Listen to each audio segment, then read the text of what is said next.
pag-ibig, mga kapatid. Amen. Amen. Praise God. At tunay nga na alam ko na nasasabik na kayo sapagkat doon kakamali, 3 linggo, 3 weeks na tayo ay hindi po nagkaroon ng gawain dahil nung bundas, kakalalan, at nung dilumi po ay patuloy po tayo ay nakancel yung ating gawain. Okay, sige po, tayo po ngayon ay nadako na po sa salita ng Diyos at tunay nga po na ito po yung pagkaing espiritual ng ating pong katawang espiritu sapagkat napakahalaga po ng salita ng Diyos sa buhay ng bawat isang tao. Kaya mismo ang ating pong Panginoon ang may sabi na hindi lamang sa tinapay o sa pagkain literal po pwedeng mabuhay ang isang tao na mayroong satisfaction, kundi higit sa lahat sa bawat salita ng namumutawi sa bibig ng Diyos. Kaya po tayo po kasi ay combine ang ating pong katawan ay binubuo po ng physical body and then spiritual body. Kaya po dalawang klase po talaga ang atin pong kailangang kainin habang tayo po ay narito po sa mundo. Yung pong mga literal na pagkain and even po yung pong spiritual food na walang iba kundi ang salita ng Diyos. Okay? Sige po, tayo po ay dumako na po sa ating pong pag-aaral ngayon at ang ating pong topic ngayong gabi ay napamagat po na what drives your life. Pag sinabi pong drive, doon po sa Merriam Dictionary, sabi po doon, drive it means to control, to lead, to guide. So, ibig sabihin, yung word na drive ay para ikaw ay kontrolin, para ikaw ay pangunahan. So, ngayon, ang topic natin ay what drives your life? So, meaning to say, ano ba yung kumukontrol? Ano ba yung kumukontrol sa buhay mo ngayon? Kaya napakahalaga po na makita po natin na anong klaseng control ang nararanasan sa buhay ng isang tao.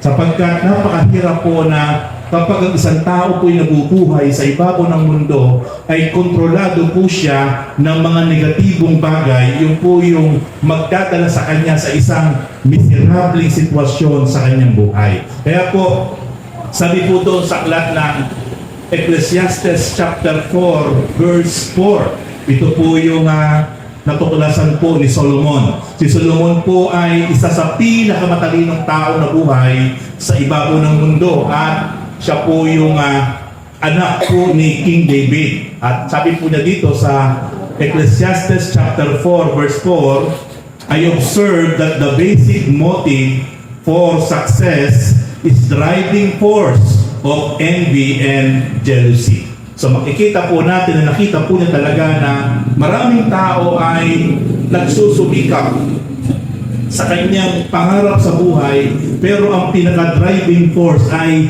dahil lang po sa inggit at selos o panghigtan yung kanyang kapwa. Hindi naman po lahat nagsusubikap na gustong marating ang magandang estado sa buhay, ganyan po ang kalagayan sa buhay. Pero si Solomon po ang may sabi na yan po ang kanyang naobserbahan. Doon po sa aklat ng Mga Ngaral chapter 4 verse 4 sa Tagalog, sabi po niya, nakita ko rin ang tao'y nagpupunyagi upang mahigtan ang kapwa, wala rin itong kabuluhan at nauuwi sa wala. Kaya po makikita po natin kapag ang driving force ng iyong pagsusumikap, ng iyong pangarap para marating mo ang magandang estado sa buhay nang dahil lang gusto mong higtan ang iyong kapwa, ito'y mauuwi lang sa wala. Sapagkat nakikita ng Diyos ang puso ng bawat isa sa atin kung ano ang motibo kung bakit mo gustong marating ang iyong pangarap sa buhay na maganda. Kung ito po ay hindi konektado ayon sa kalooban ng Diyos, sabi nga po ni Solomon, ito ay walang kabuluhan, mauuwi lang sa wala. Kaya napakaganda po na maunawaan po natin sa gabi ito, ano nga ba ang kumukontrol sa bawat isa po sa atin? Kung bakit po tayo nangangarap, kung bakit po tayo nagsusumikap, kung bakit po tayo gusto nating marating ang mga bagay na pinapangarap natin, ano ba yung driving force? Ano ba yung kumukontrol sa ating damdamin, sa ating puso, even po sa ating pong isip kung bakit po natin ma-achieve, kung bakit gusto po natin ma-achieve ang mga bagay na ito. Okay, tingnan niyo po, gusto ko po kayong dalhin doon sa Old Testament, sa ating pong introduction sa message. Alam niyo po, sa Old Testament pa lang po, ito pong anak ni Adan at ni Eve, si Adam and Eve, ay meron po silang anak na dalawang lalaki. Ito po si Cain at si Abel. At dito po naganap, sila po yung mga halos kauna-unahang tao sa mundo. Pero nang dahil lang po sa pagkainggit, nang dahil lang po sa pagsiselos ni Cain, ay nagawa po niyang patayin yung kanyang kapatid na si Abel. Kaya po, nakatatakot na talagang ang isang tao na bubuhay sa iba po ng mundo ay i-coach siya, kukontrolin siya ng spirit of jealous and envy. Yung ibig sabihin ay espiritu ng inggit at selos. Sapagkat talagang yung espiritong yan talaga ay mula sa diablo at mula sa kaaway. Kaya ito yung naganap sa pagitan ng magkapatid na si Cain at si Abel. Gusto ko po kayong dalhin dyan sa aklat ng Genesis chapter 4, atin pong basahin ng actual ang kwento sa Bible. Sa Genesis chapter 4, verse 3 to 12, ito po ang kwento po ng magkapatid. Nung sila po ay sabay na nag-offering, naghandog sa Diyos na makapangyarihan sa lahat. Dito po makikita po natin, wala pa pong utos sa tao na dapat silang mag-offering sa Diyos nilang hindi nakikita. Pero sa panahon po ni Eva at ni Adan, ang kanilang dalawang anak na lalaki na si Cain at si Abel ay parehas pong naghandog sa Diyos. At dito nga po nagsimula na si Cain po ay sobra pong nainggit, sobra pong nagselos sa kanyang kapatid na si Abel. Okay, sabi po dyan sa Genesis chapter 4, beginning verse 3 up to verse 12, ito po ang sinasabi po ng true to life story mula po sa Holy Scripture. Sabi po dyan sa verse 3, dumating ang panahon na si Cain ay naghandog kay Yahweh o sa Diyos na makapangyarihan sa lahat na ating sinasamba. Naghandog kay Yahweh ng anin niya sa bukid. Kinuha naman ni Abel ang isa sa mga panganay na kanyang kawan, pinatay na ito at inihandog ang pinakamainam na bahagi. Okay, makikita po natin si Cain naghandog ng kanyang ani sa bukid. Si Cain po ay nag-aalaga po ng pananim sa bukid.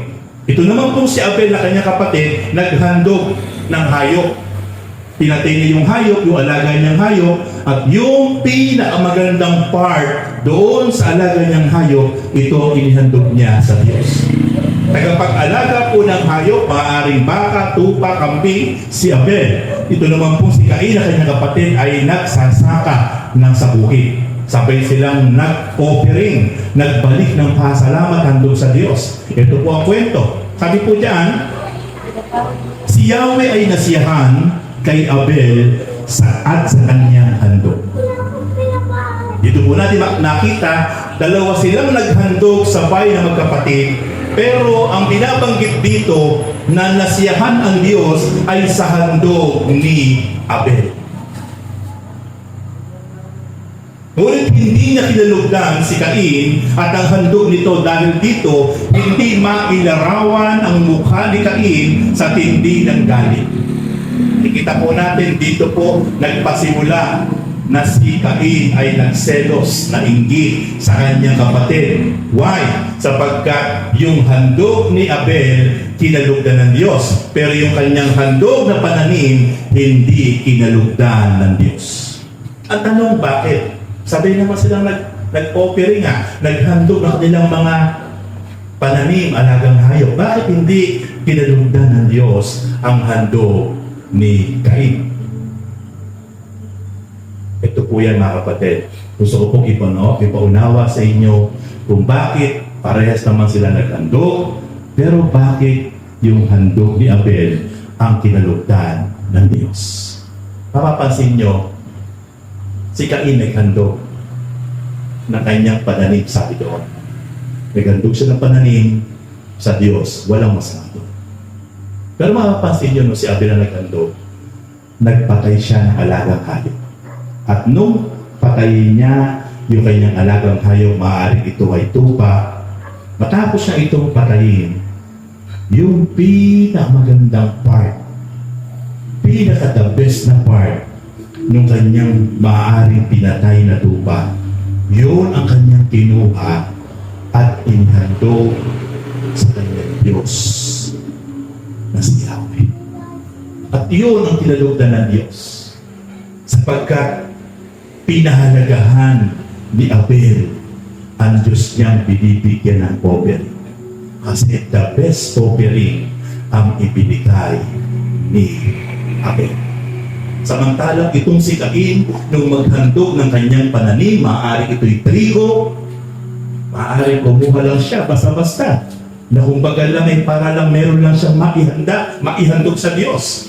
Pero hindi nang gagaling sa kanyang puso. Hindi talaga sa seryoso, hindi talaga niya pinapahalagahan yung ginawa niyang paghahandog sa Diyos. Basta naghandog lang siya. Kumbaga parang obligasyon na lang. Pero makikita natin, itong si Abel, naghandog. Matapos maghandog, yung pinaka-the best na part, ang kanyang inihandog sa ating Panginoon. Kaya nakikita ko mga kapatid kung ating pag-aaralan, doon pa lang po sa Old Testament, ang Diyos ay Diyos na banal, Diyos na karapat dapat paglaanan ng pinaka-the best effort, best offering. Ano po ibig sabihin? Kapag tayo po ay may ginagawa para sa Diyos, naghahandog tayo ng buhay, oras, panahon, o anumang bagay na biyaya ng Diyos sa atin, tiyakin po natin na the best yung ating ibinabalik para sa Panginoon. Dapat best effort, best service, best time, o anumang bagay na biyaya sa atin ng Diyos. Dapat yung ibinabalik nating offering sa Diyos, dapat yung mapiplease natin siya. Kasi ito yung ginawa ni Abel. During that time, nang sabay silang maghandog, silang dalawang magkapatid. Pero yung isa, hindi niya kinalugdan, si Cain. Pero yung handog niya na pinakamainam, pinakamatabang maaaring tupa, pumili siya ng pinakamalaki, pinakamatabang tupa. Ito yung kinatay niya matapos niyang katayin.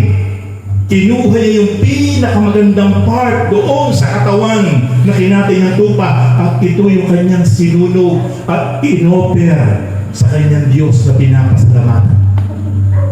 Kaya siya po yung kinalugdan ng Diyos that time. Pero ang masakit, dito nagkaroon ng paninipugbuhan. Dito nagkaroon ng galit, selos ang kanyang kapatid na si Cain.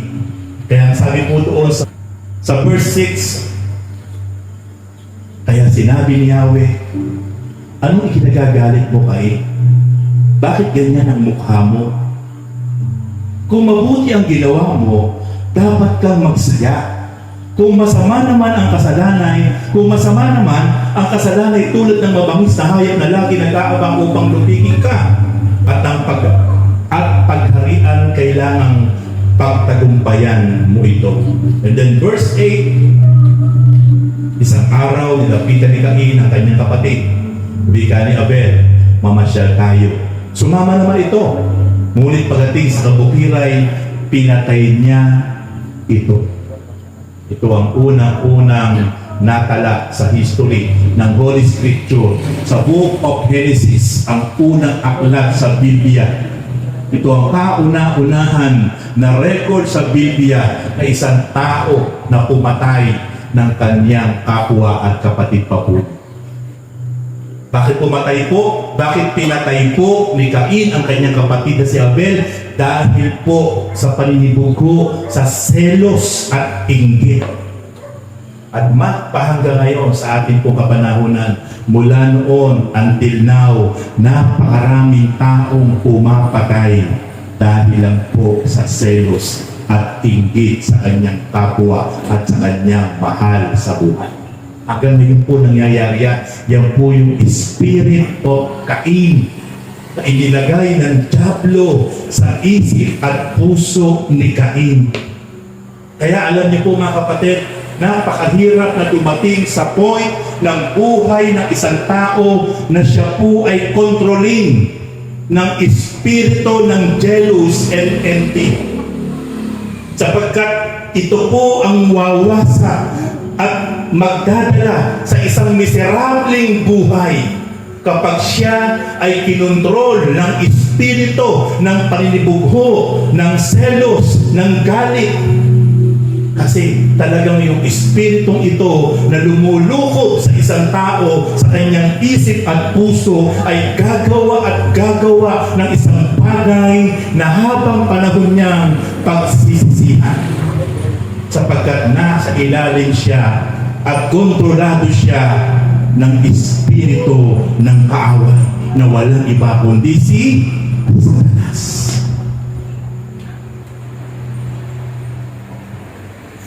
Verse 10, at sinabi ni Yahweh, Cain, nakapangingilabot ang ginawa mo.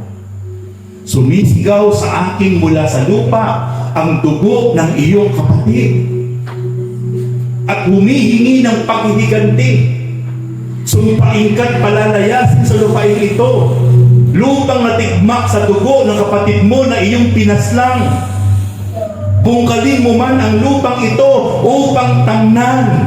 Hindi ka mag-aani, wala kang matatahanan, at magiging lagalag ka sa daigdig. Kaya po si Cain ay napailalim sa sumpa ng kahirapan, kadustaan, sapagkat sa kanyang ginawang mapakatinding kasalanan, sapagkat pinatay niya ang kanyang kapatid na kinalulugdan ng Diyos na si Abel, nang dahil sa kanyang paninibugho, inggit, selos, sapagkat sabay silang naghandog sa Diyos, pero hindi sa kinalugdan. Ang kinalugdan ng Diyos ay si Abel. Hindi kasalanan ni Abel yun. Kung bakit si Abel ay kinalugdan ng Diyos, dahil ginawa niya yung the best ng pagbabalik ng pasasalamat, paghahandog, kung anuman ang meron siya, ibinabalik niya yung the best para sa Diyos. Pero siya, tamang naghandog siya, si Cain, pero maaaring wala sa puso, walang pagpapahalaga, walang pagmamahal sa Diyos, sapagkat nakikita ng Diyos ang puso ng bawat isang tao. Kaya mga kapatid, dito pa lamang po sa introduction ng ating mensahe ngayong gabi, what drives your life?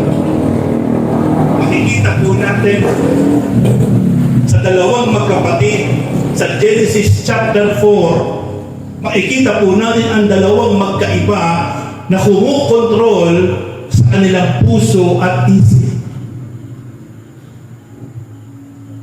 Si Cain ay kontrolado ng espiritu ng galit, selos.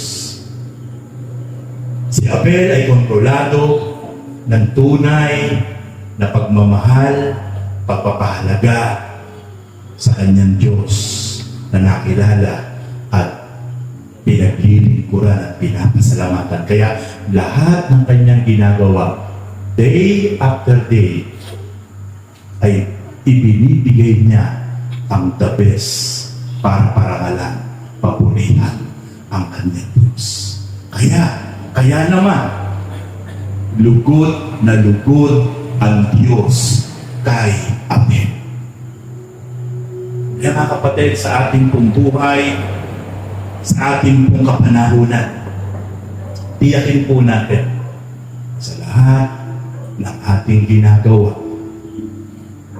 even yung ating buhay, papaano natin to ginagamit, ibinabalik para ibigay yung the best effort, best service, best time, para kahit hindi tayo nagsasalita, Lord, salamat sa buhay, sa malusog na pisikal na katawan na ito, na alam ko po, kahit iniingatan ko, po pwede akong madisgrasya, po pwede akong magkasakit, pero dahil ikaw ang aking Diyos na sinasampalatayanan, patuloy mong iniingatan yung katawan kong ito. Patuloy mo akong binibigyan ng malakas at malusog na pisikal na katawan. At patuloy mong ini-extend ang buhay ko sa ibabaw ng mundo. Kaya po, Lord, ino-offer ko ang buhay ko para sa iyo upang patuloy na gamitin ko to give back all honor, all glory, all praises to you, Father God in heaven. Gamitin mo, Panginoon, buong pagpapakumbaba, Lord, na lahat ng gagawin ko, lahat ng ginagawa ko ay nais na ibalik ko sa iyo ang the best na pagpapasalamat, paglilingkod, pagpaparangal, sapagkat yung buhay kong ito ay mula sa iyo. Kaya mga kapatid, sa oras na ito, what drives your life? Ano ang kumukontrol sa buhay mo? Sapagkat dito po sa book of Genesis chapter 4, beginning verse 3 to 12, sa kwento po ng magkapatid, true to life story, magkaibang espiritu ang kumukontrol sa kanila. Pero ang masakit, nagawa ni Cain ang isang bagay na nakakapangilabot. Sarili niyang laman, sarili niyang dugo, kapatid, nagawa niya patayin. Why? Sapagkat ito pala talaga ang po pwedeng maging resulta, magiging cause ng spirit of envy and jealous. Di ba mga kapatid, marami tayo nabalitaan dahil lang po sa selos, pumatay. Kaya yung espiritu ng pagsiselos, espiritu ng panlilibugho, ang kasunod po niyan, galit, puot. At kapag ikaw ay natamna ng espiritu ng panlilibugho, nagsiselos ka na, magkakaroon ka na ng galit, at yan na po, ang bunga na po niya, wawasak ka, sisira ka ng buhay ng isang tao, at isang araw, papatay ka. Sapagkat ikaw ay nasa ilalim ng espiritu ni Satanas. Sapagkat sabi ng John chapter 10 verse 10, sabi ng ating Panginoong Jesus, naparito ako upang magbigay ng isang buhay na ganap at kasiyasiya. Si Jesus Christ, kung bakit naparito mula sa langit, isinugo ng Ama upang ang kanyang purpose, lahat ng taong totoong kikilala at susunod sa kanya ay makakaranas ng isang buhay na ganap at kasiyasiya. Lahat ng tao magsusuko ng buhay, tatalikod sa kasalanan at totoong susunod sa Panginoon. Ang magiging dulot nito ay isang buhay na masaya, payapa, at sobrang pinagpala ng ating Panginoon. Pero sabi niya, ngunit naparito ang kaaway si Satanas upang pumatay, magwasak at magnakaw. Kaya si Satanas po ang isang inilalagay sa isip, sa puso ng napakaraming tao ay ang espiritu ng inggit, paninibugho. Pagkatapos nun, tatamnan ng hinanakit, galit, puot. At kapag puot na, ang naging bunga ng hinanakit, tampo, ito'y handa ng pumatay. At kapag isang tao'y nakapatay ng kanyang kapwa, ito ay mortal sin sa harapan ng Diyos. May sumpa. Nalala ko po yung isang kwento na meron po akong isang kakilala na Kristiyano. Yung sabi niya, dati daw ay meron siyang mga kaibigan na heart killer. Ikwento po sa akin ng isang kaibigan ko Kristiyano. Dati isang merong kaibigan na mga heart killer. At ito po mga heart killer na ito nakakakwentuhan niya na binabayaran para pumatay ng literal ng tao. Pagkatapos daw nito makapatay, para daw sinisilaban ng apoy yung kanilang katawan. Ilang araw daw po yun, hindi makatulog, basta raw po sila ay nakapatay. So, ibig sabihin talaga, ang pagpatay ng tao sa pamamagitan ng iyong kamay ay isa po talagang mortal sin. At kapag ikaw ay nakapatay, gaya ng sabi ng Diyos kay Cain, lumayas ka sa lupain ito. Ikaw ay magiging lagalang, lahat ng iyong itatanim ay hindi magbubunga. Kasi magsasaka po siya. Mula po nung patayin niya ang kanyang kapatid, siya po ay under curse. At yun po ay sinabi ng Diyos sa kanya. Naging miserable ang buhay ni Cain. Kaya yung mga tao pong pumatay ng kapwa ng dahil sa selos, inggit. Pasanin niyo po yung sabi, pag daw sila nakapatay, para daw sinisilaban, napakainit ng kanilang katawan. Buong katawan para daw po silang sinisilaban ng apo. Kasi nga po, ang pagpatay ng tao ng kapwa ay isang mortal sin sa harapan ng Diyos. At kung bakit pumapatay ang maraming tao ng dahil sa inggit at selos. Eh mga kapatid, napakahalaga sa ating buhay. Huwag nating i-entertain. Kapag nakakaramdam kayo, nakakaramdam tayo, na parang ikaw ay nagkakaroon ng hinanakit, tampo, sama ng loob, galit, ang pinakapinali po ng galit, puot. Magsisimula lang po ang puot sa tampo. Kapag inalagaan mo ang tampo, magiging hinanakit. Kapag ang hinanakit po, patuloy mo inalagaan, magiging galit.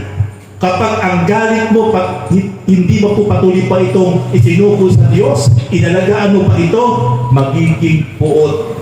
At kapag meron ka ng espiritu ng puot, yun po kasing puot yung pag nakikita mo na yung tao, nanggigigil ka na, nanginginig ka na. Hindi mo na kayang kontrolin yung sarili mo dahil puot na yung nararamdaman, matindi na yung espiritu na nailagay ng dyablo sa puso mo. At kapag ganun po, may puot ka na. Konting spark lang po yun na nagkaroon kayo ng diskusyon. Handa mo nang gawin ang isang bagay na pagsisisihan mo habang panahon. Na gaya ng ginawa ni Cain sa kanyang kapatid na si Abel. Nagkaroon siya ng puot na dahil lang po sa pinanakit, selos. At nagdulot ito kay Cain ng miserableng buhay niya. Isinumpa siya ng Diyos. Kahit ano ang kanyang itanim during that time, kahit sumobra pa ang kanyang sipag, ubusin niya ang kanyang oras, panahon, sa pag-aalaga, sa pagsasaka, wala siyang aanihin. Bakit? Isinumpa siya ng Diyos. Dahil hinayaan niya ang kumontrol sa kanyang buhay ay ang espiritu ng selos at inggit. What drives your life?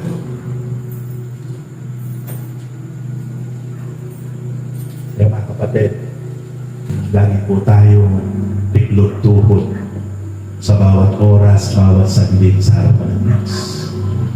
Lagi po tayo tiklot-tuhod sa lahat ng pagkakataon na huwag tayo makakalimot na ang Diyos ang patuloy sa pamamagitan ng kanyang espiritu ang magkontrol sa ating mga isip at puso na hindi makapag-penetrate ang espiritu ng tampo, pinanakit, sama ng loob, galit, at puot, at selos.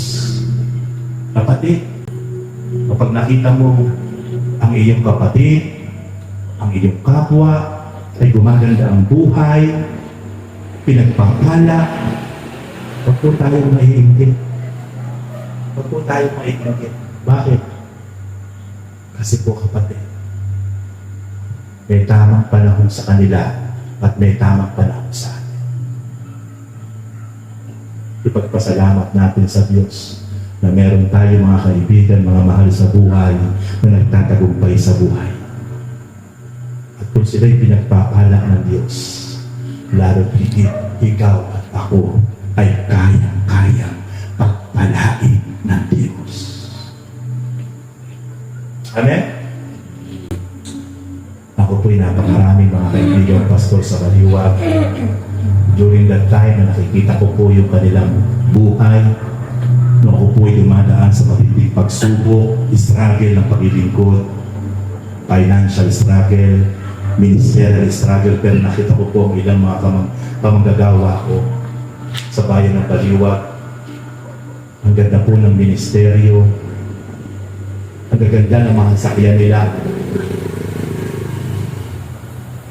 But never po akong naisip. Kapag dumadalo ko ng meeting, meron po kasing monthly meeting sa Baliwag, ang mga samahan ng mga pastor. Ang dala ko po ay isang pakarag-karag na single. Pero yung po mga kasama ko, mga pastor, mga 4 wheels, ang kanila sasakyan. Alam niyo po, alam ng Diyos. Never ako naisip. Sabi ko, salamat Lord. Pinagpapala mo na ang mga lingkod mo sa bayan ng Baliwag. Yung po lumalakas sa bibig ko. Sa kabila po nung panahon na yun, ako po, ang dami kong struggle sa buhay. Pero nakikita ko po yung mga kasamahan ko, mga lingkod ng Diyos sa bayan ng Baliwag kapag po kami mag-meeting. Nakahilera po ang mga 4 wheels, samantalang ako isang pakarat-karat na single na ito. But hindi po sumagi sa isip ko na nainggit ako sa mga kamagagawa ko. Lalo po akong na-inspire. Sinabi ko sa sarili ko, Lord, panahon ng aking mga kamagagawa sa panahon ito na binibless mo sila. Pero alam ko po, may tamang panahon sa buhay ko na lalo yung biyaya at pagpapala sa buhay ko. Kasi kung nainggit ako ng panahon yun, madidisappoint ako mag-ikot. Baka sabihin ko kay Lord, Lord, unfair ka. Ayoko nang maglingkod sa'yo. Binigay kong lahat. Sinacrifice kong lahat. Pero bakit sila? Pinagpapala mo. Pero bakit ako ang buhay ko ganito? Ayoko na po maglingkod, Lord. Mag-negosyo na lang po ako. Hindi po. Alam po yun ang Diyos. Sa kabila po, parang ang layo ng different na sabay-sabay kami naglilingkod. Pero never ako nainggit sa aking kumakamagagawa na mga pastor. Ngayon po, yung pong chairman po namin sa Baliwag, na si Pastor Ray Ogoy, nung last po akong dumalo ng meeting ng mga pastor, nakita ko po yung church niya. Ilang palaka. Ang laki. Samantalang dati po nangungupahan lang siya. Ang laki po ng church niya. Ilang palaka.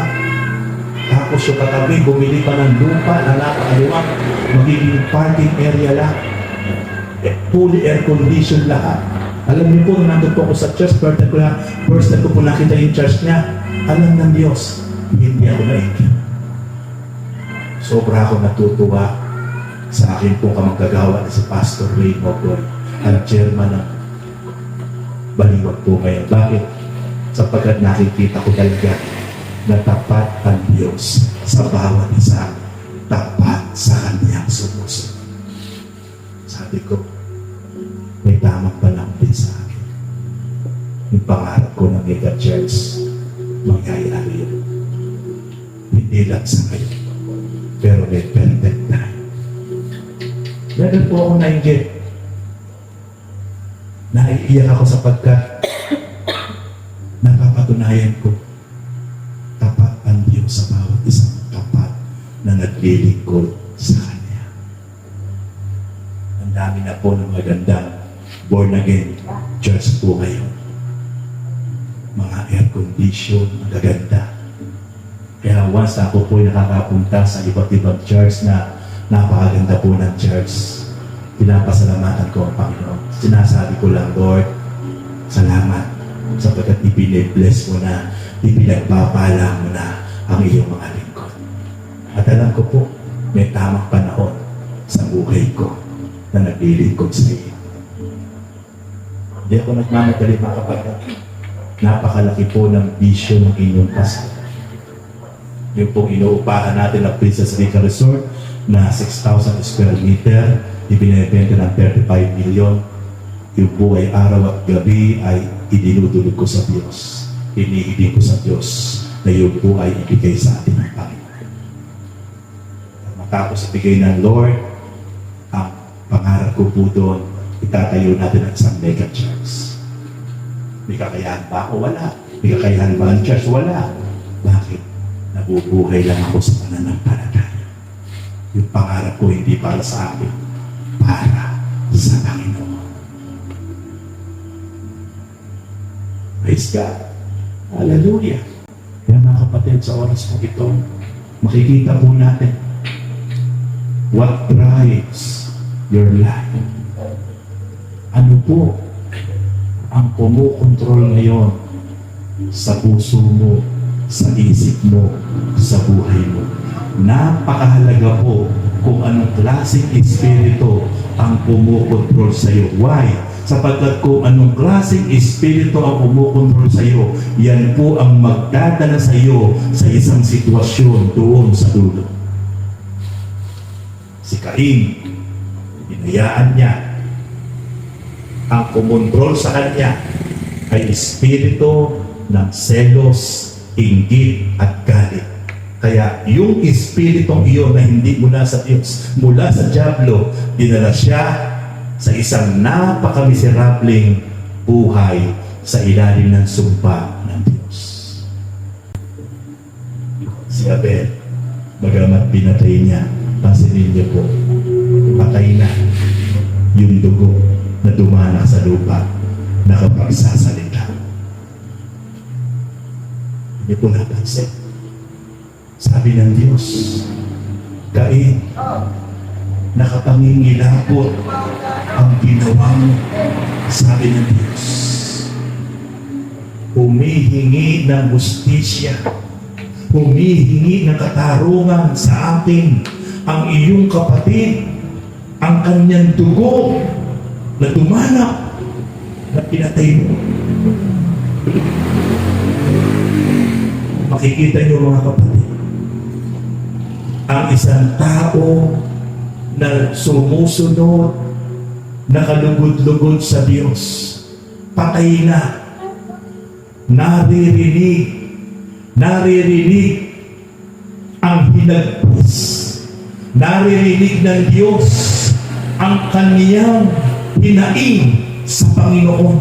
Hindi na po pwedeng magsalita. Patay na nga po eh. Pero makikita po natin yung dugo na tumanak sa kaniyang katawan, sa kaniyang kamatayan na umato sa lupa, ay narinig ng Diyos. So meaning to say, this is the true manifestation na kapag ang isang taong namumuhay, nakalugod-lugod sa Diyos, kahit patay na, maski yung dugo niya, maririnig ng Diyos kung ano ang gustong hingin sa Diyos at kiniradyo ng Diyos. Humihingi ng justisya, humihingi ng paghihiganti si Cain na pinatay ng pagkataksil. Pinatay siya ng patraidor ng kanyang kapatid. Maaari nakatalikod nang siya ay patay. Walang kalaban-laban. Kaya humingi ng katarungan, humingi ng justisya ang dugo ni Abel sa Diyos na makapangyarihan sa lahat. At hindi nabigo si Abel. Tinugon niyo ng Diyos. Ginawa ng Diyos ang nararapat kay Cain na gumawa ng karungan-tungan. Kaya mga kapatid, kapag sa lahat ng ating ginagawa,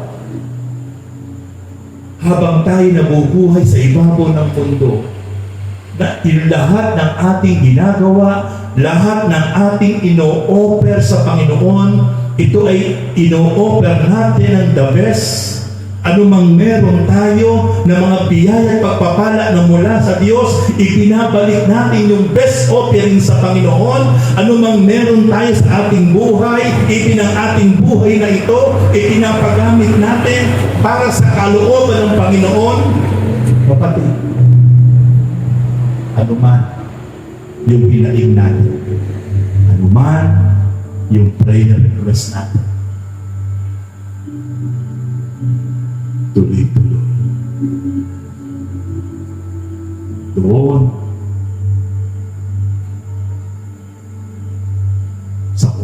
sa trono ng ating Panginoon Diyos. Sapagkat kung mismong si Abel patay na, dugo na lang na humihingi na katarungan, napakinggan at tinugon ng Diyos. How much more ikaw at ako, tayong lahat na nabubuhay ngayon, lalakaran natin yung nilakaran natin. Ang hindi madidig ng Diyos, yung mga hinaing mo, yung mga prayer request mo, na hindi ito igagrant ng Diyos upang tugunin ang iyong mga hinaing at panalangin ayon sa kalooban ng Diyos. My beloved brothers and sisters, even sa ating mga subscribers sa YouTube, sa lahat na nakatune in ngayon sa ating YouTube channel, ito po lang ang aking pong challenge sa ating lahat. Ito po nating hahayaan na magkukontrol sa ating puso at isip ay ang espiritu ng hinanakit, galit, inggit, sama ng loob. The moment na meron po kayong naramdamang ganyan, i-let go po natin. I-release po natin yan. Po natin hahayaan na tayo ay kontrolin ng hinanakit, galit, inggit, sama ng loob. Sapagkat wala pong idudulot dyan na maganda sa buhay mo at sa buhay natin. Dadalhin tayo sa isang sitwasyon na miserable niyan sa dulo at kalagitnaan ng ating journey sa buhay. Gaya po ni Cain na isinumpa ng Diyos.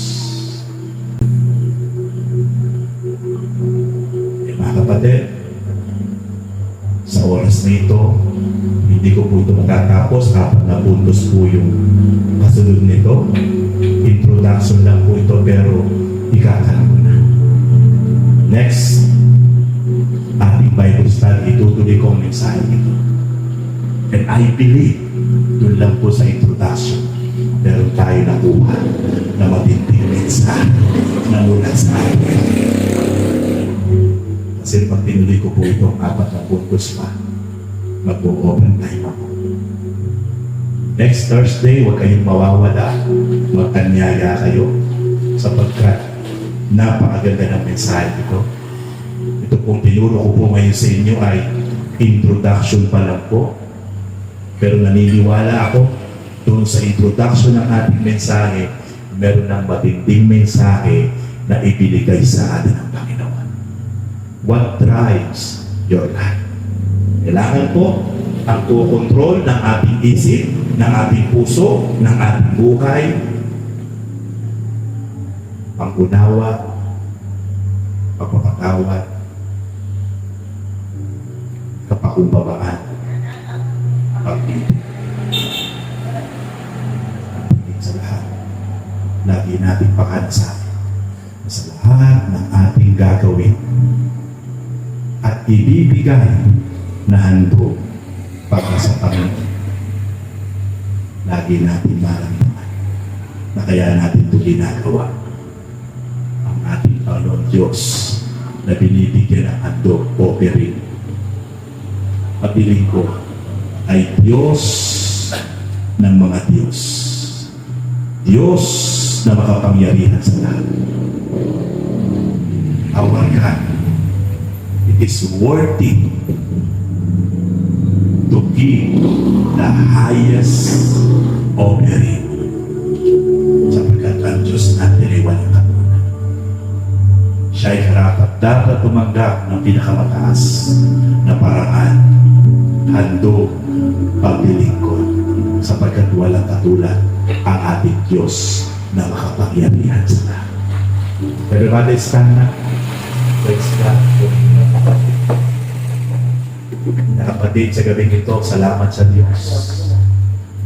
Ako'y naniniwala na ang mensahe nito ay patuloy na titimo magpo-operate sa ating mga puso't isipan. Sapagkat nakita natin ang nangyari kay Cain dahil siya ay nakontrol ng espiritu ng kaawan na si Satanas. Nalagyan siya ng galit, hinanakit at selos.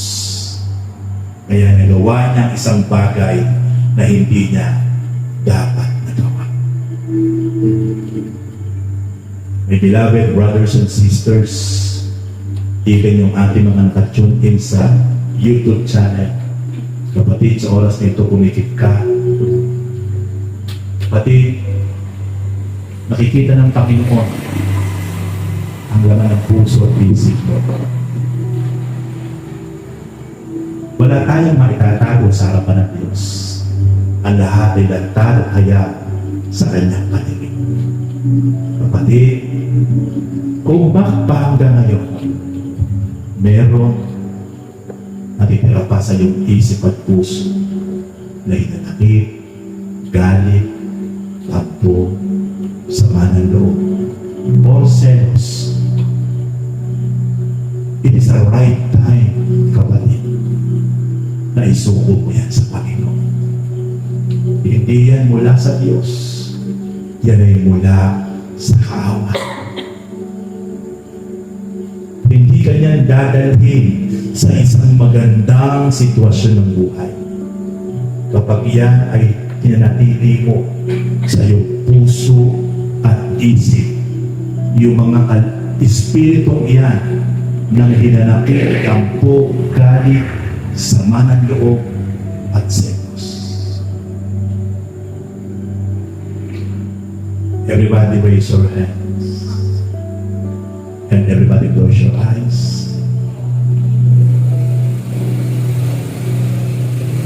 Kapatid, habang nakataas ang iyong dalawang kamay sa oras na ito, God is here. Ang Diyos ay nakatunghay sa atin.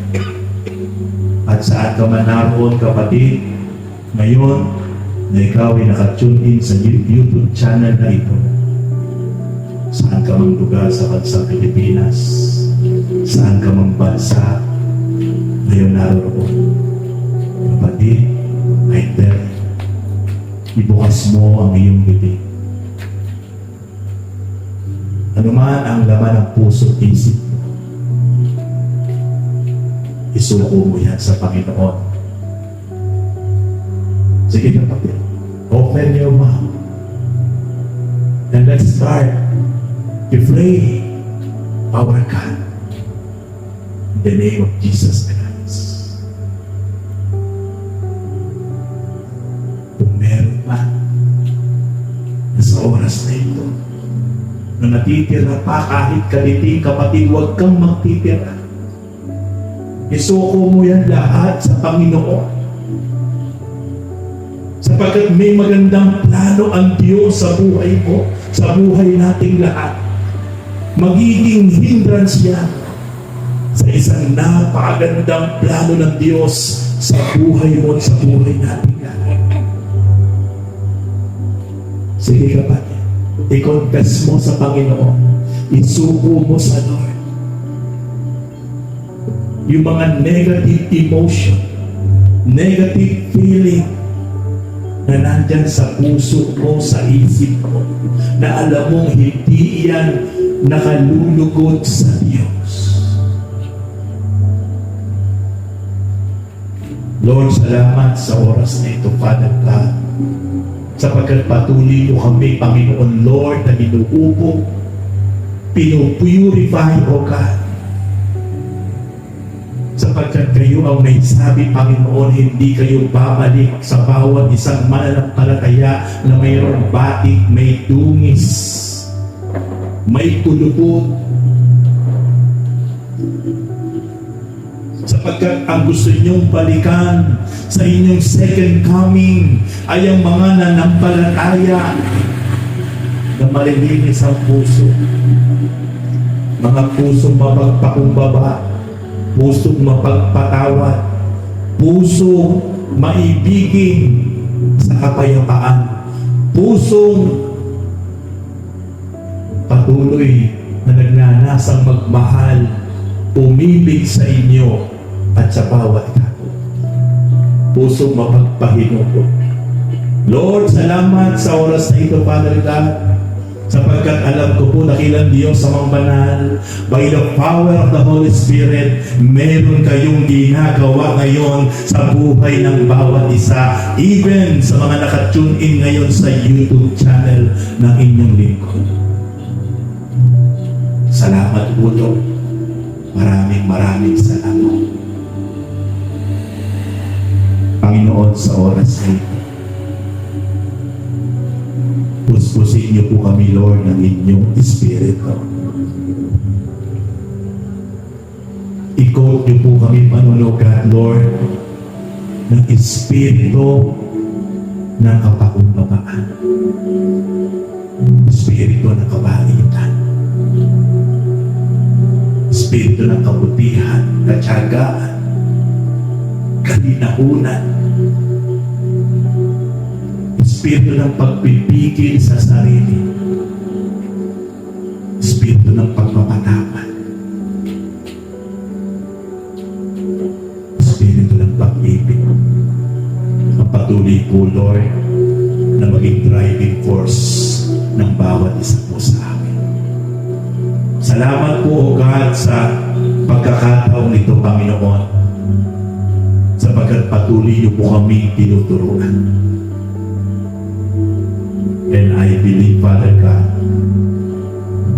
ito po yung nais niyo po sa buhay ng bawat isa po sa amin, na bago po kayo bumalik, maratnan niyo po kami, Panogat. Madatnan niyo po ang bawat isa po sa amin sa isang sitwasyon na hindi inaasahan, sa inyong biglang pagbabalik, na kami po'y namumuhay ayon sa inyong kalooban, without blemishes, without spot, without wrinkles, ang aming mga puso at isipan.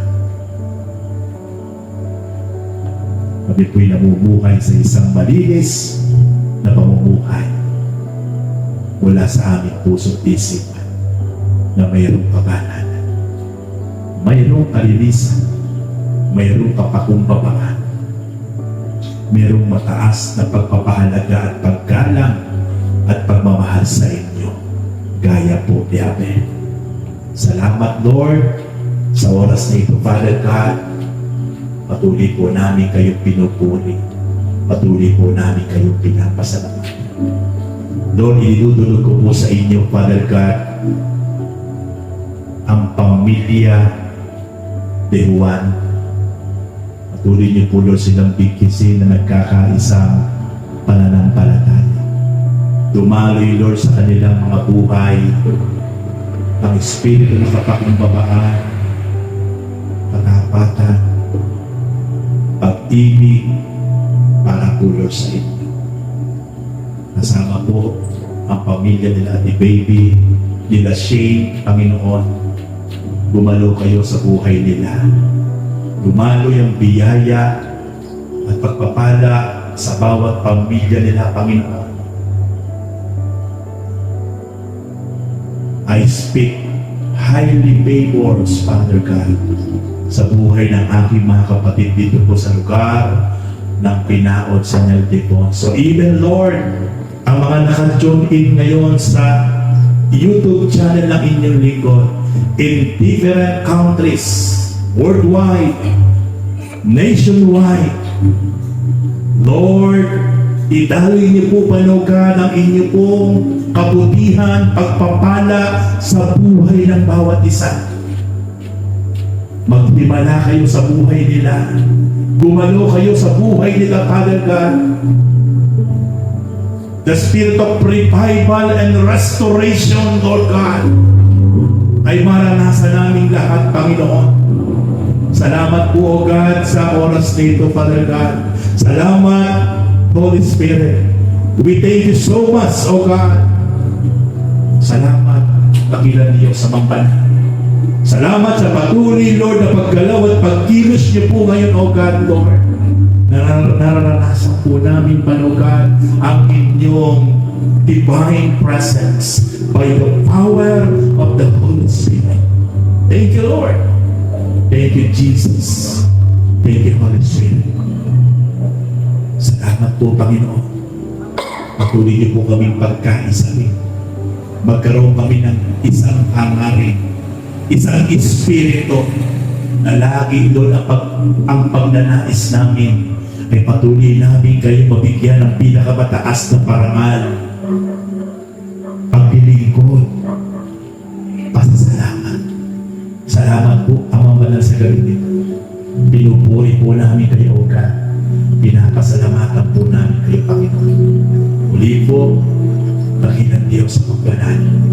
Ito po ang aming sama-samang pinagkaisahang panalangin at pasalamat sa inyo po namin muli, Lord, ibinabalik